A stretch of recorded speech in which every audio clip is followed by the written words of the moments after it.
welcome to today's show. So excited to be talking about one of my absolutely favorite subjects, extraordinary lovers.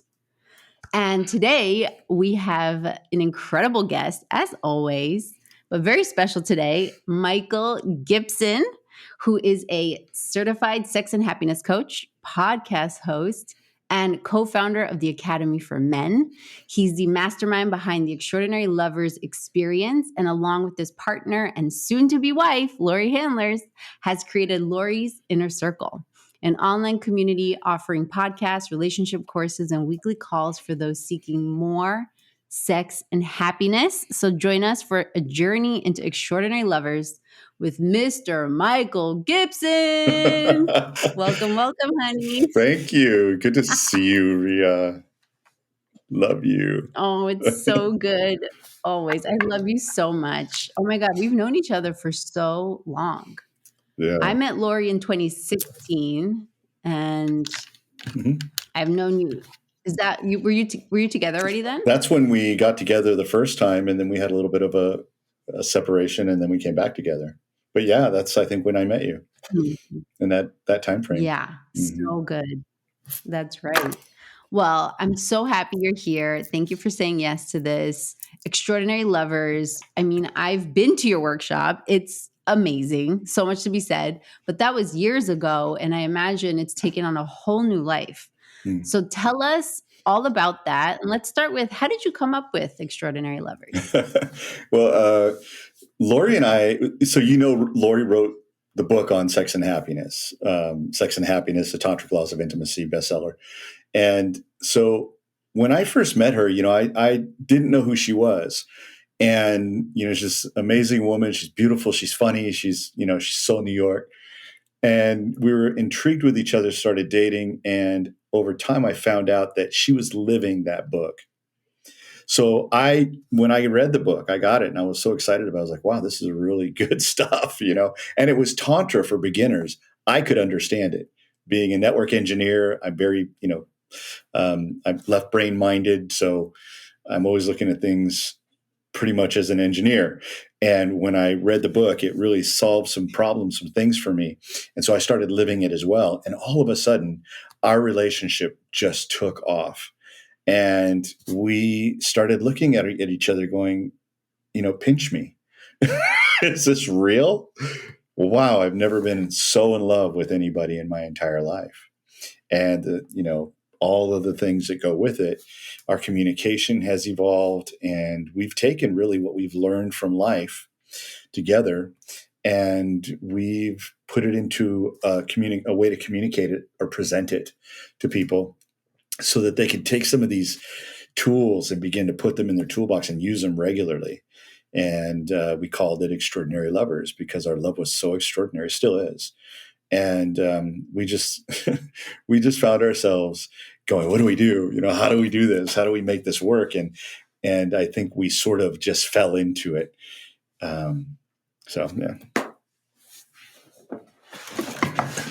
Amazing. One of my favorite sayings that you and Laurie have is when like couples fight or they end up in this, tit for tat battle. I love when you guys both say, that's so ordinary. Yeah, fighting is ordinary, right? Isn't it? I mean, fighting is so ordinary. Exactly. It's the strangest thing. And it's something like we've had so many people ask us, well, how do you guys fight? Do you fight fair? How do you do this? How do you work through it? And we're like, you know what? Fighting is ordinary. And so, yeah, it's so funny because we realized pretty quickly that we didn't fight. And it wasn't something that we were, it was just something that came up to us. We were conscious of, and we're like, why aren't we fighting? And it was like, wow, wait a minute. We've done these communications courses. We have to give our props to the people who have trained us in life. And so there's Landmark, there's ISTA, there's Laurie Handlers, there's people like you who have influenced my life. And over time, those abilities to communicate, just showed up in our lives and we actually use them. That's the difference I think that we have is that, we have tools, but we don't treat our tools like as if something we're going to use to build a project. Our tools are more like practices. So it's like our daily practice of making a bubble, of being in communication with one another, of stopping and taking a moment and going, okay, how do I be a little bit more sensitive and also concerned about what's going on for her? Considerate, I think, is the word I want to use.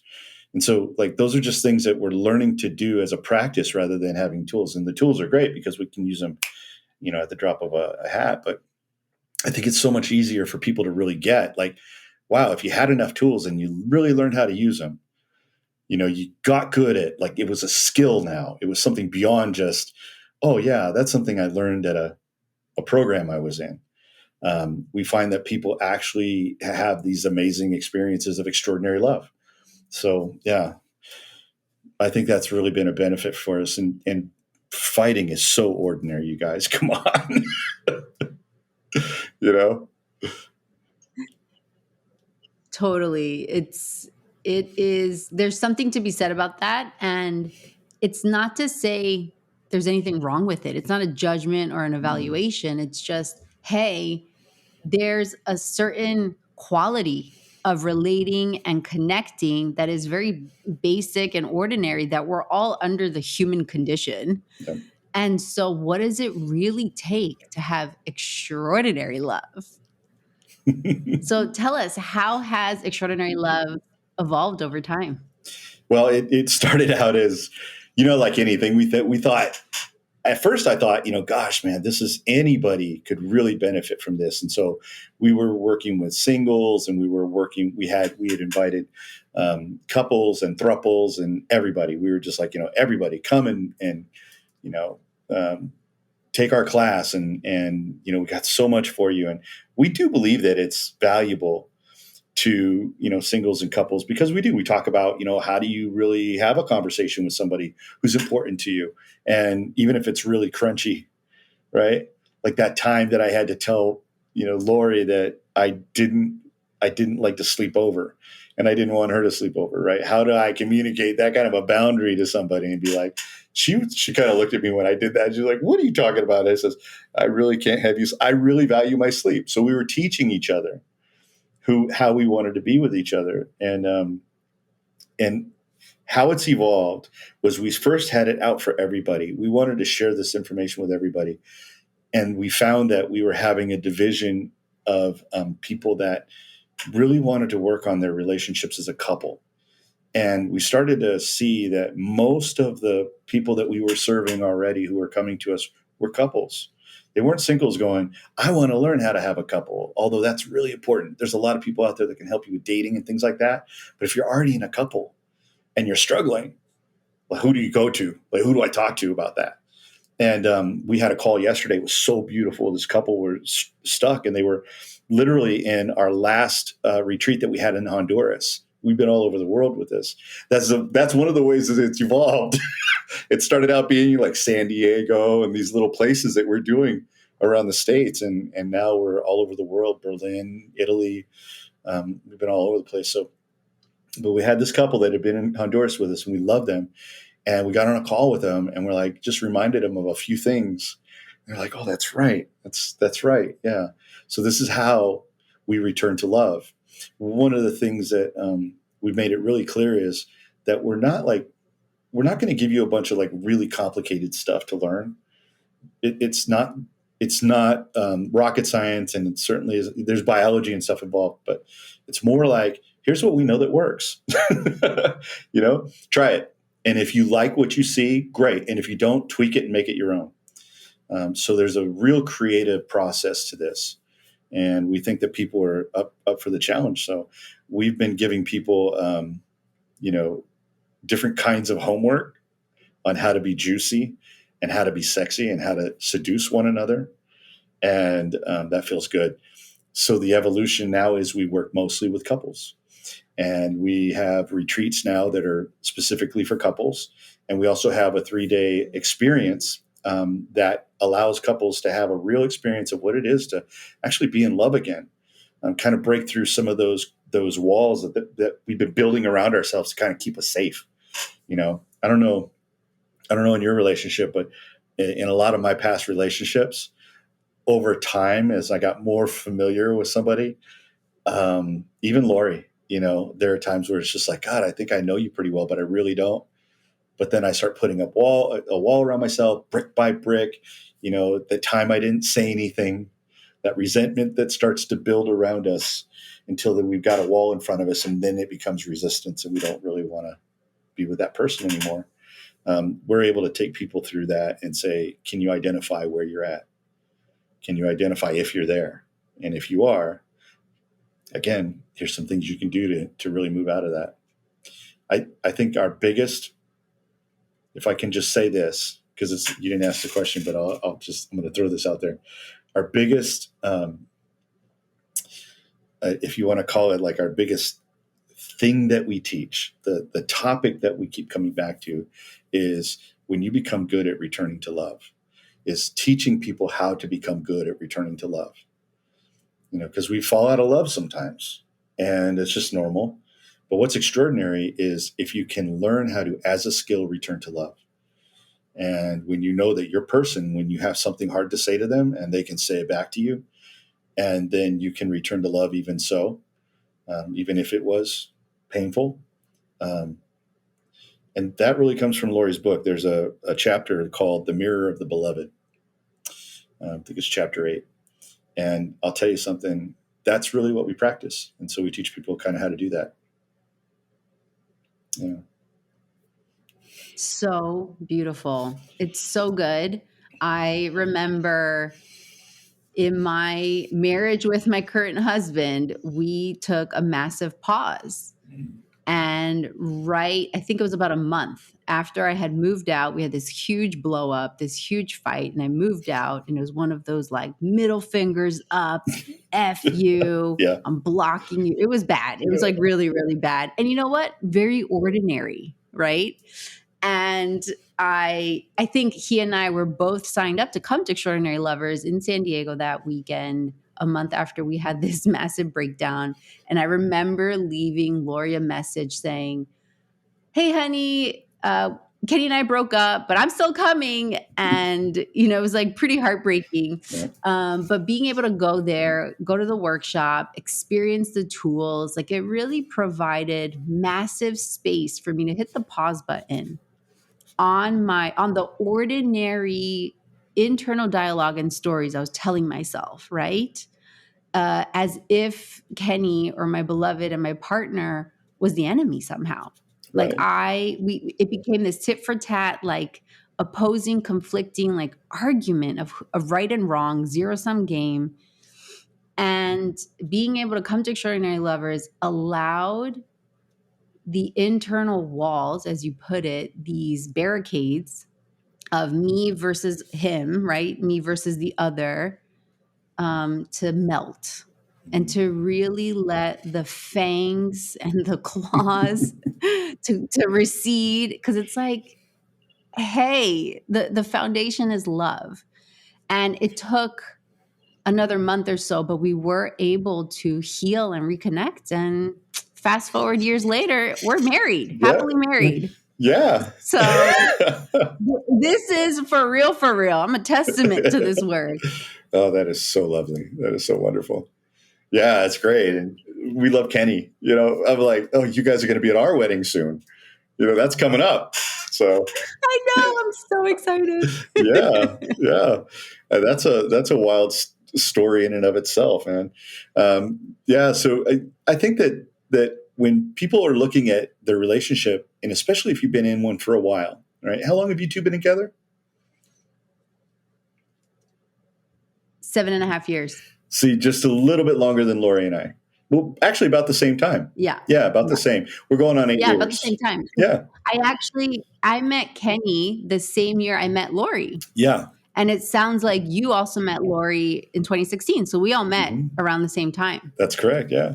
So good. So that's so funny when you say, it's like there's these things that happen to us in relationship over time, especially if you've been together for a little bit. And so this happened, 2-3 years ago, right? Beginning of the COVID stuff, right?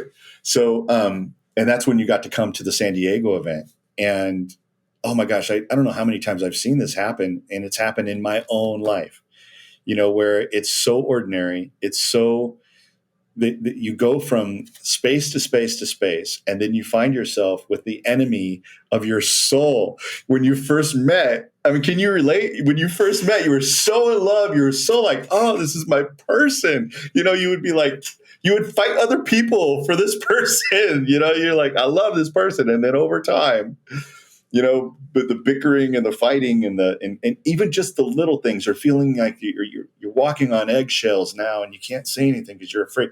And then this person so well. It's that familiarity breeds contempt thing, but there's other things involved. And so I'm going to give your listeners a little tip of what Laurie and I do that's a little different, and it's extraordinary in my opinion. And that is that we recognize when we get into one of what are called the 3 R's: resentment, resistance, or revenge. And if you think about what the R's do, when you start to feel resentment for somebody, it's like you're leaving love. You're stepping out of that circle of love. And oh my God, I don't know how many times I felt like, why does she talk to me like that? Or why would she say something like that? Or what did that mean? And not being able to say, oh, hey, what did you mean by that? Instead of being that curious and inquisitive person, what I tend to do, and this is ordinary, everybody does it, I think, we make assumptions. We say, oh, that she must have meant that. Because I've had this in my past happen before with other women that I've been in a relationship, especially when they talk to me a certain way, right? Or with a tone. Now, Laurie has a tone. She'll admit, she goes, Me too. Laurie and I have totally bonded over having a tone. We're both from like New York. We're Jewish in our history. I don't know if that makes a difference, but we've got a tude, Yeah, exactly. So what's funny is that, when we figured out, like, hey, this is causing us to get into the first R of the 3 R's, man, we had to figure out, how do we get out of that? Well, it's because you're resentful because you're not saying your truth.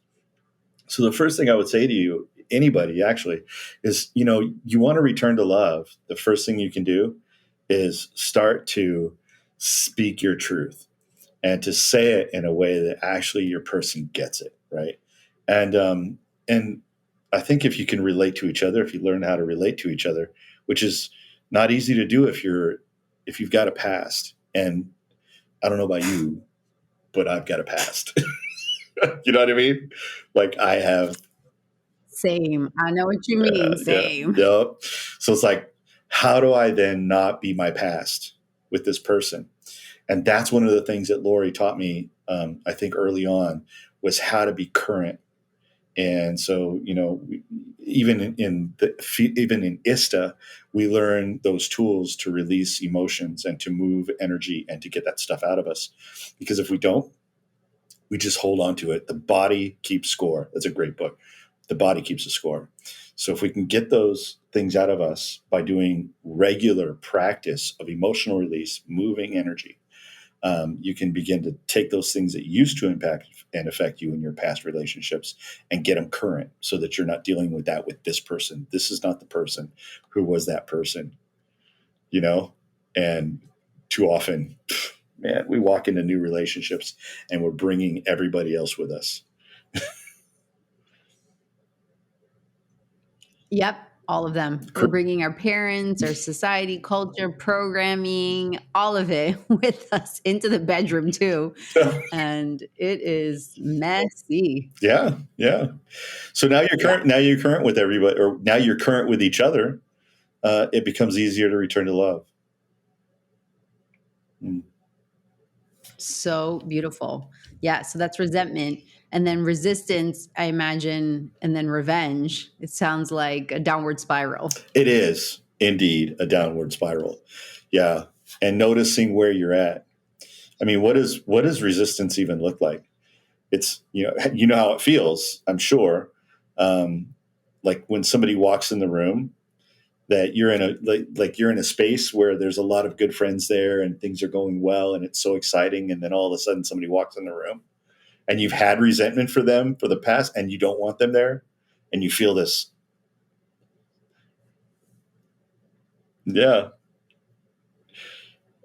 Yeah. And it could be so simple as just a facial expression. Right. It's so subtle and nuanced because when we're in love, the person we're in love with, it's like our whole body and nervous system on a biology level thinks of them as an extension of ourselves. Yeah. And if they have a tone or an attitude, or they use a certain inflection on a certain word that could sound sarcastic or snarky, we're so good at picking up on that. The closer and more intimate and more in love we are. And so it's too easy for people in love, for couples, to fall into these dysfunctional, dysphoric patterns. Yeah. Anyone who's been in love and in partnership can probably be like, yep. That's right. Yeah. It's so funny. It doesn't happen as much when you're dating, right? It happens more when you're in a relationship. Exactly. Totally. Yeah. When we're dating, it's like all the dopamine and serotonin and oxytocin, the bonding. It's like we're basically falling in love, or being in love is like doing heroin and cocaine. All of those hormones. Right. Yeah. Definitely. It feels like that, I think. And especially if the sex is really good, right? Especially if the sex is good, for sure. Yeah. I love what you said earlier, Michael. Just to go back to it, that when you and Laurie first started dating, you were living separately.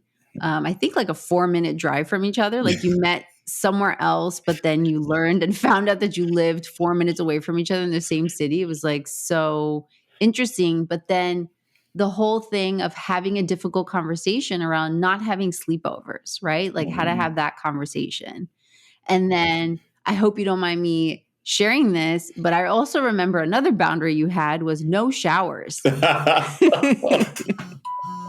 Yes, exactly. So, yes. Yeah, tell us a little bit more about, what does it mean for you to be a man who knows himself, who's entering into partnership, with a past and a history, and being able to say, hey, this is what's important to me. These are my boundaries, AKA, this is what I need to show up in the best version of myself. Yeah. I think that I'm always struggling. I think all men are always struggling to truly know themselves. Like, to be like, I know, I feel like I know. And, the story is that when Laurie and I first got together, I actually had her over at my house. Oh my God, this is so funny. I had her over at my house to do a podcast with me. And we hadn't really connected yet. We were checking each other out, seeing about each other. And so I had her over to the house. It was so funny. We did this 3-hour podcast, I think it was. And it's still online today. You can still see it on YouTube. I'll get you a link or something. But it's so funny because she tells me, she goes, you were seducing me the whole time. And I was like, yeah, you were seducing me too. Anyway. Anyway, afterwards, and we had a couple of glasses of wine, and then afterwards, my studio is in my home, and so we sat down, and I said, "Okay, so what do we do next?" And during that podcast, I learned so much about Laurie Handlers. She really opened up and told me really a lot about her life and what was going on. Well, so then we go into my room and we sit down, and she says, "Okay, let's make a bubble." And I look at her like, let's make a what? She says, a bubble. She goes, just humor me. So I say, okay. And she shows me how to do it. And so I'm sitting there and we have the RBDSM conversation. She leads me in the RBDSM conversation, right? Which is how we get to the part about boundaries. And so she tells me all these boundaries that she has. And I go, all right, well, I got some boundaries. We're not going to sleep over and we're not showering together. Like I was like, I don't want to shower together. And she's like, really? I love showering together. And I went, well, we're not going to shower together because I don't want to waste water. Like I have this thing that water is one of the most important resources on the planet. I don't want to waste it, So I'm really committed to that. And so we, to this day, have never showered together. because I know what's going to happen if we do.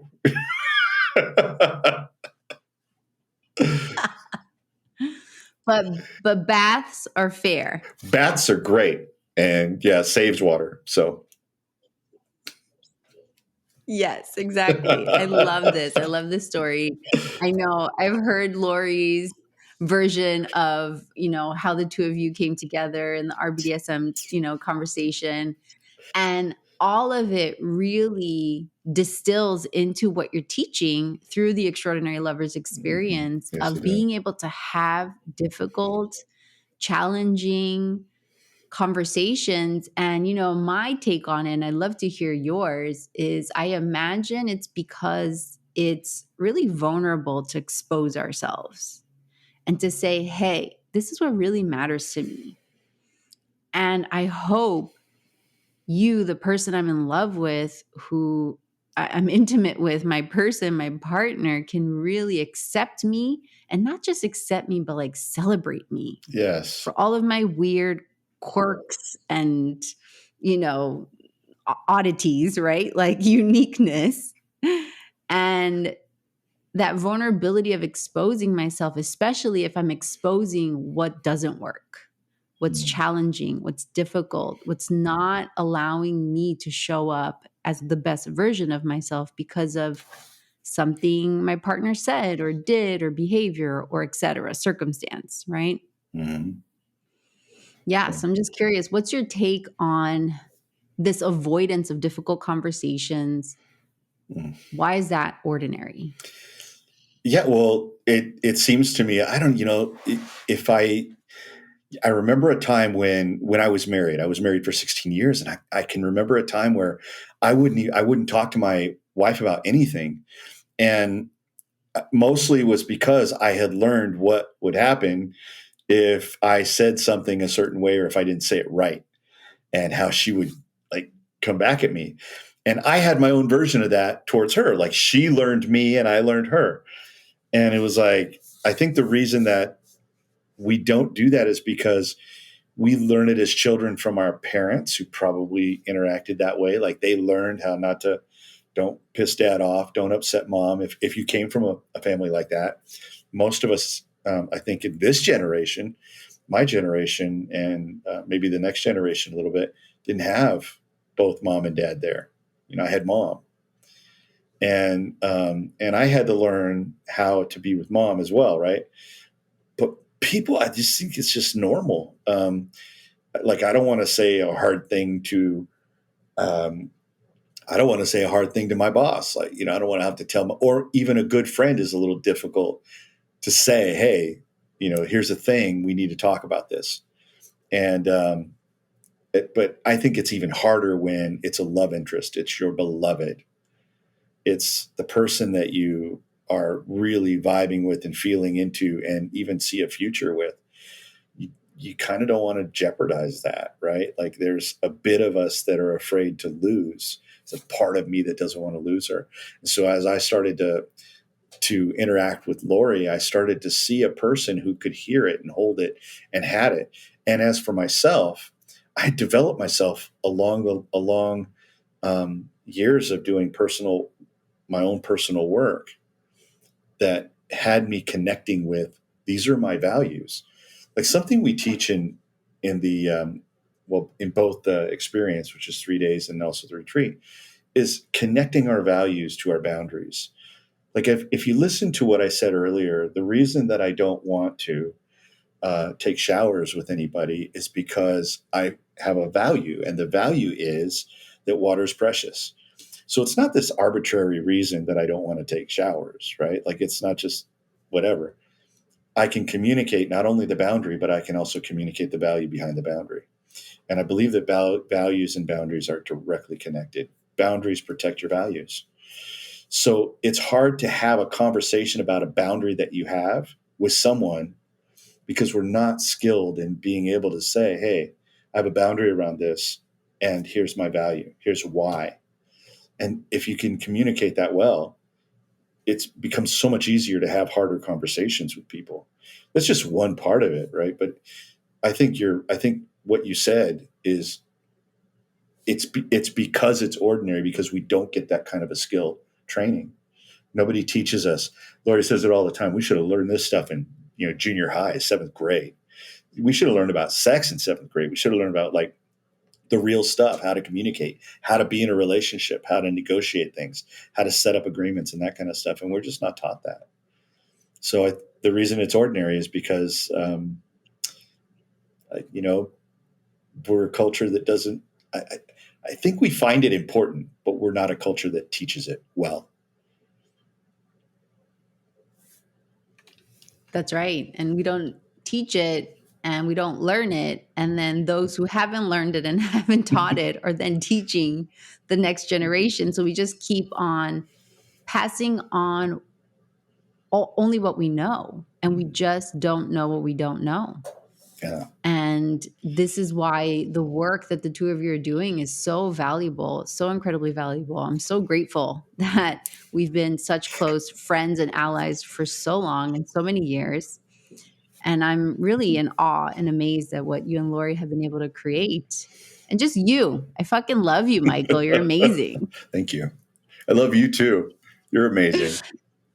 I know you do. Thank you, honey. I feel your love and I really feel your care. And I'm curious, so what's the intention? What's the goal? Where do you see yourselves going with Extraordinary Lovers? Wow. Well, let's crack this egg a little bit at a time.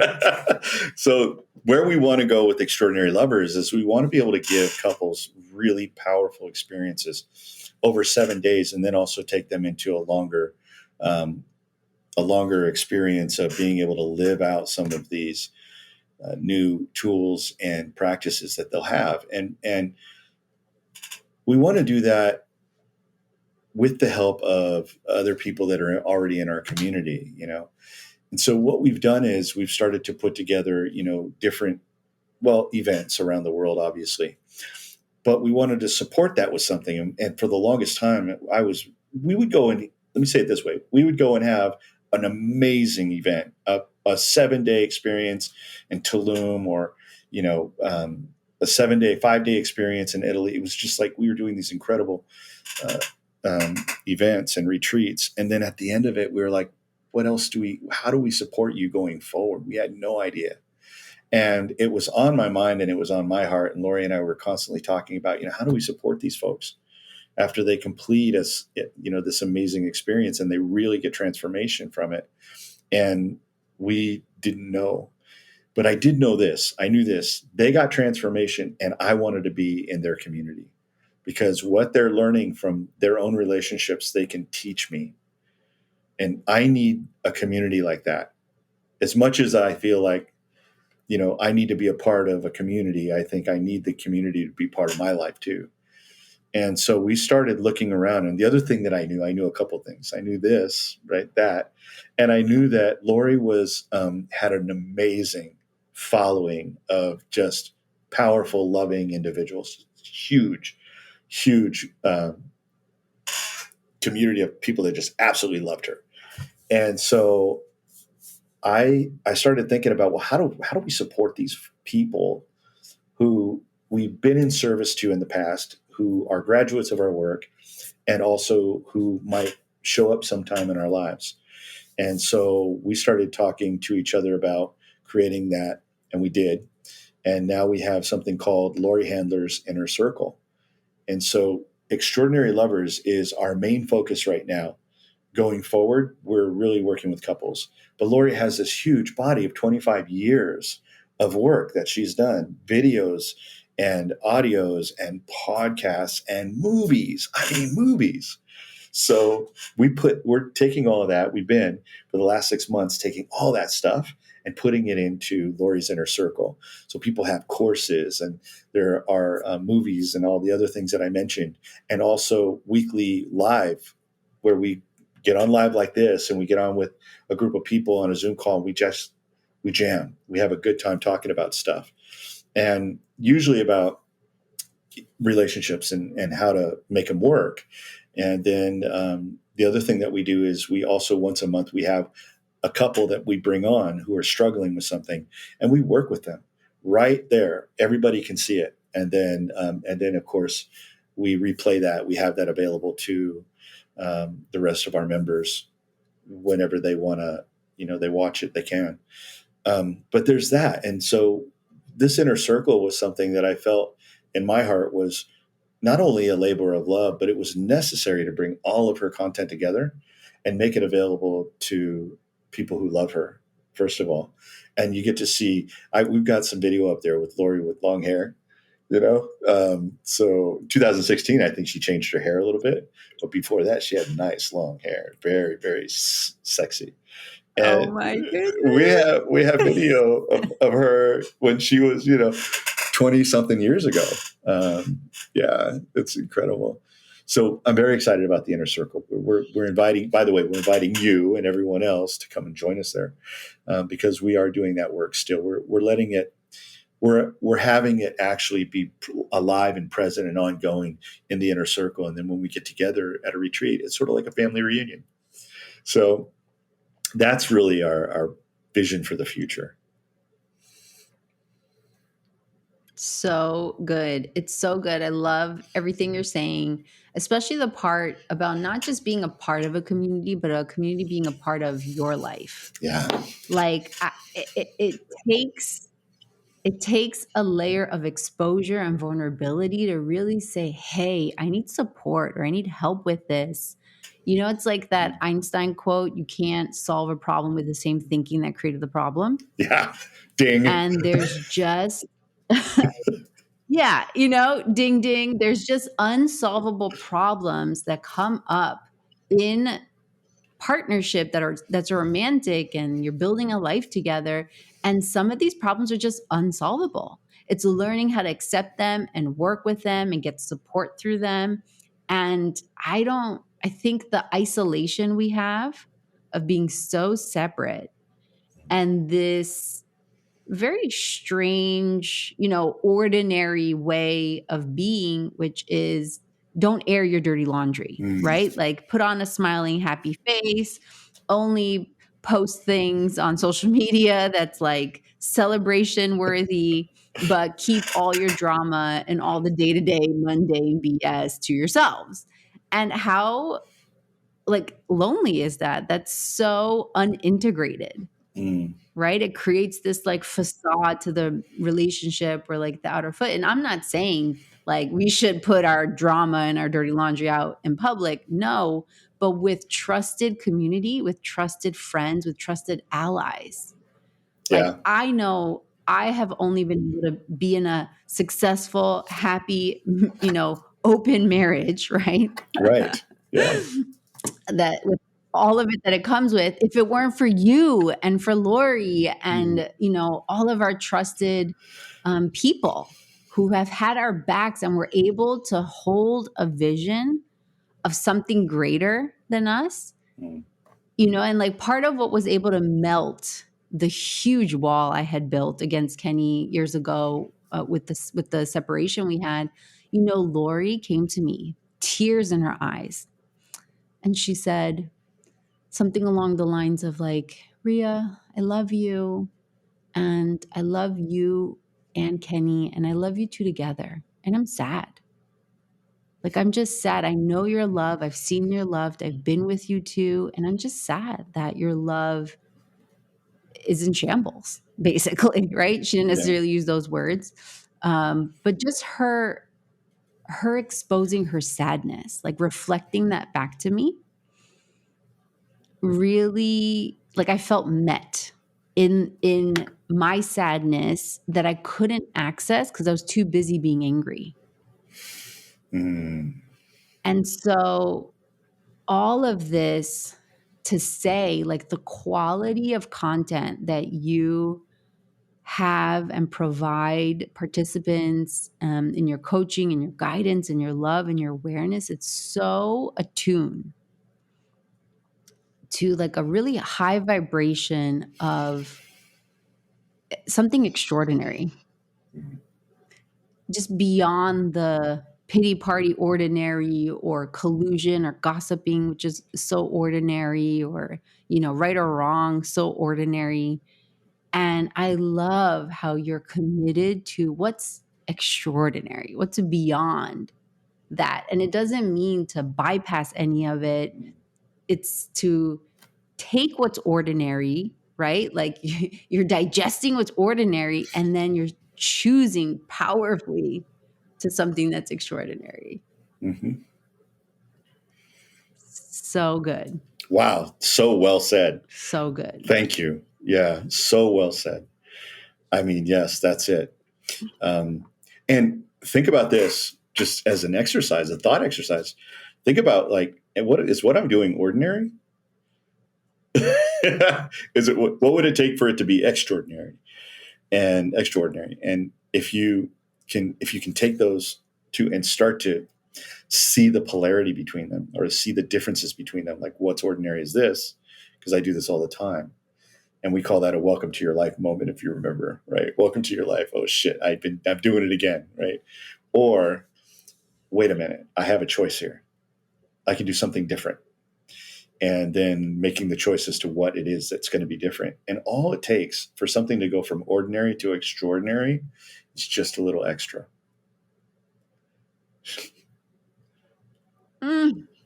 Yes. It doesn't have to be this recreating the wheel. Nope. We're not reinventing the wheel, people. It's just a little something extra. Mm-hmm. It's instead of biting my tongue and swallowing my truth or my authenticity, it's finding the courage to say, hey, can we drop in for a sec? Can we check in for a sec? Can I just share something? Yep. And I know you have a whole process around the framework of how to have these difficult conversations, which is like super helpful because it simplifies it. Mm-hmm. Yeah. That's right. And we really need that when we're too busy. Yeah. Yeah, we put it into getting stuck in our own way. We definitely put it into we put it into not only a context, but we also give it, having a conversation. If you don't know what to say or how to say it, right, then you're pretty much stuck with what you always have done. And so, yeah, we definitely create a container for having hard conversations. And yeah, and we make a bubble. Laurie and I make a bubble to have sex. Laurie and I make a bubble when we're having difficult conversations, and sometimes when we want to acknowledge each other beautifully. And one time we had a bubble, and I said, I have a cough up, and so you'll hear that term. But I said, I have something I want to say to you, and she was like, really, what? And so we made this bubble, and I said, I just want to acknowledge what a powerful, loving, connected woman you are. Like when people look at you, they see the kind of woman that really brings to this world something powerful and loving. And you are such a gift to me. And then she just kind of cried. and then we popped the bubble. And so we ritualize. That's the little extra.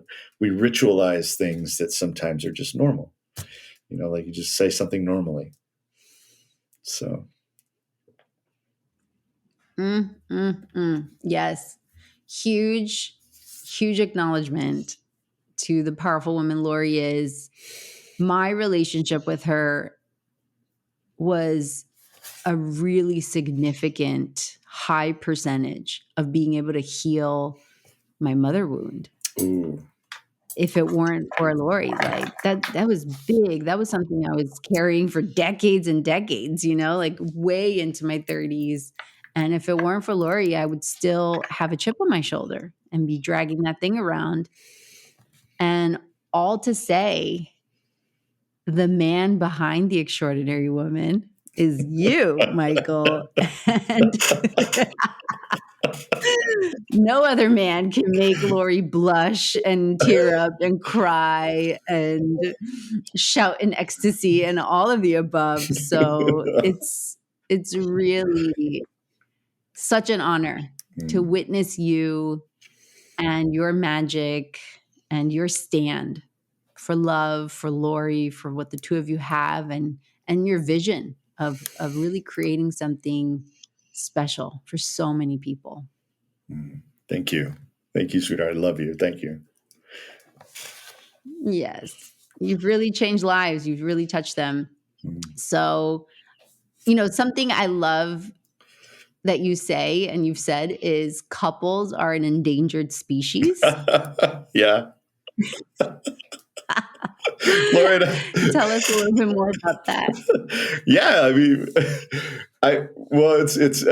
it's funny because we're talking to a couple one time. We're sitting in at lunch, and I think we were in Florida, and we're having this conversation with a couple that Laurie has known for years and years and years, attorneys, and they're very successful people, and they're sitting there bickering with each other and saying, well, you owe me this because I did all these things for you, and they were keeping score, right? And Laurie and I are like kicking each other under the table going, do these people actually think that we want to sit here and listen to their keeping score? This is crazy, right? Like, what is this? But then we started to see that that's just one of the ways that couples are endangered, where like they think that's a thing to do. Let's keep score and see, you owe me because of this, or you did this to me, so I'm going to keep score. So there's these grudges happening between each other. Oh my gosh! So I'm clear. This is not you, but couples in general seem to have like this. We've got so much stacked against us. And if you're in a throuple, or if you're in an open relating and you have a primary person in your life, you have to work on that relationship. It's not, you can't just go off to this other person that you do love and you have a relationship with, but you've got to have this relationship really be strong, thriving, and creating on a regular basis. And the reason I think most couples are in danger is because they don't know how to create with one another. They don't know how to create their couple purpose or their own purpose for life. And when you two can come together and you can start to really solidify, what is it that you're giving this world? What's your legacy? How are you going to give something to your children? When your children look at you, do they see the loving couple that you are? Or when others look at you, do they really see your love for each other? And are they inspired by it? And so that's why we think that, couples are an endangered species. And if we can get them creating with one another, then that, I think we could save the species. I'm so with you on that. It's amazing. A saying I heard is like, I don't know where this comes from, but do you want to be right or do you want to be in a relationship? That was me. Yeah. I'm like, you can't have both at the same time. That's right. Yeah. You can be right, or you can be you can have a beautiful relationship. Yeah. Laurie says it too, though. And it's not about right or wrong. That there's no, that there's no morals or values being in relationship. It's the opposite. But it's the vibration and the frequency of the right or wrong, such a stark, like good, bad, this polarity game that we play, which is so ordinary, right? Like we live in a world and a society and culture that's so polarized. You say the wrong thing to the wrong person, accidentally share your political beliefs or stance or thoughts or opinions. I mean, you're canceled. So it's like, we're already kind of reinforcing this behavior of like, don't rock the boat, don't say too much, don't, trust what to share.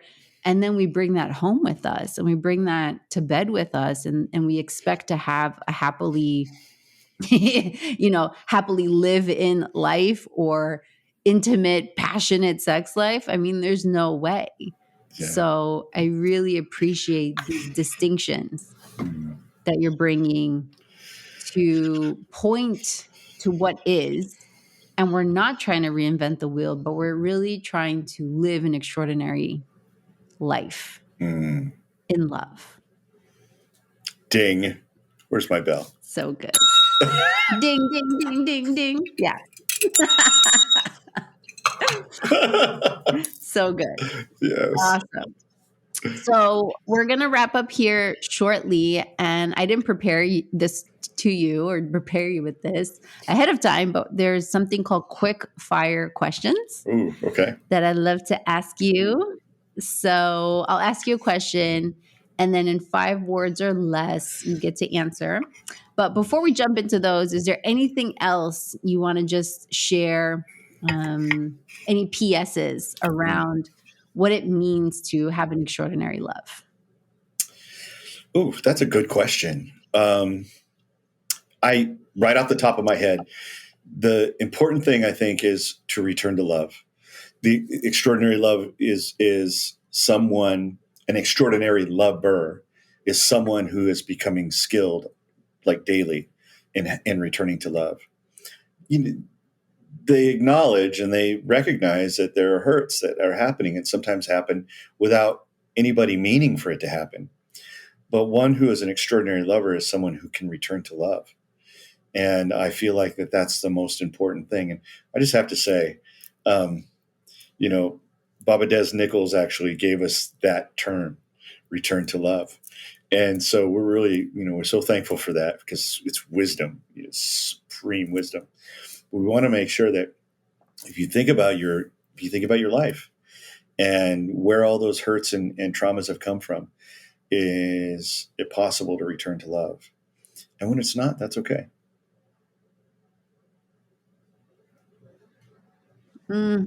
So good. It's everything.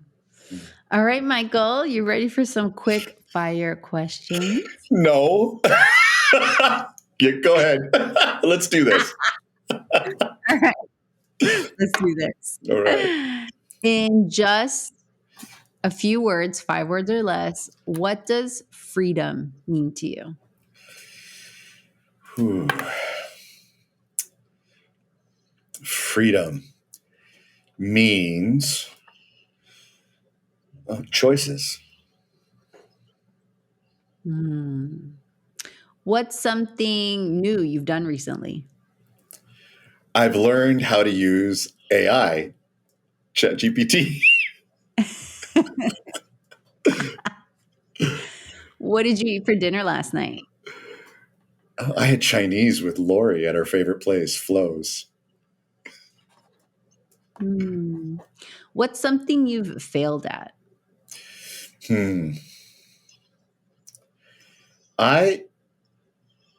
What have I failed at? There's a lot. I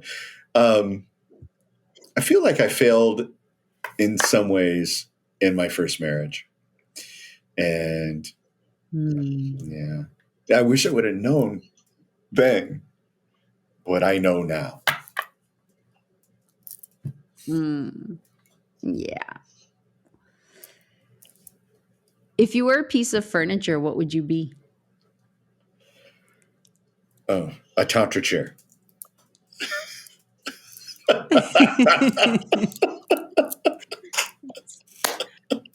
What are you reading right now? Oh, Sexless Marriages. I had the book just in here earlier, but it's Sexless Marriages. Amazing. If you could wake up tomorrow and magically have gained a new skill or ability, what would it be? It would be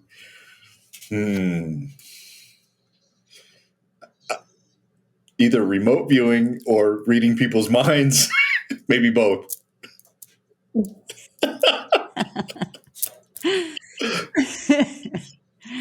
If you could go back in time, what advice would you give to your younger self? Pay attention to your health. Yeah. All right. Last but not least, what are you currently learning to embody or understand more deeply in your own practice? I'm learning right now. I'm learning more about how to take the message that I have and communicate it to those. Well, just to communicate it, really. I think it's the most important thing that I've never really done. Like I said, I'm an engineer, so I've never been salesy or marketing guy or anything like that. And so I've had to learn, and it's been rough, trust me. But learning how to actually take my message and get it across in a way that people would be attracted to or really get what it is that we're out for, like the vision that we have. It was so long. I'm sorry. So good. That's fine. All good. It's the challenge that makes it Right. 5 to 9 worthwhile. words. Anyway, that's right. How can people find you? Let's go. First place I would send you is go to lauriehandlers.com. You'll find my bio on there in the About Us page. And also you can find out about Extraordinary Lovers there. So there's a link at the top where it says Extraordinary Lovers. And you'll find our calendar of events there. And the best place to find me if you want to really engage with me is going to be at our inner circle. And so you can go to members.lauriehandlers.com to find out more about that. And you can join today and get a free month. So you get a whole month free. Try us out, see what you love about us, and then join. Beautiful. Thank you so much, Michael. Thank you, Ria. I really am so honored to be on your program. It's wonderful. Thank you.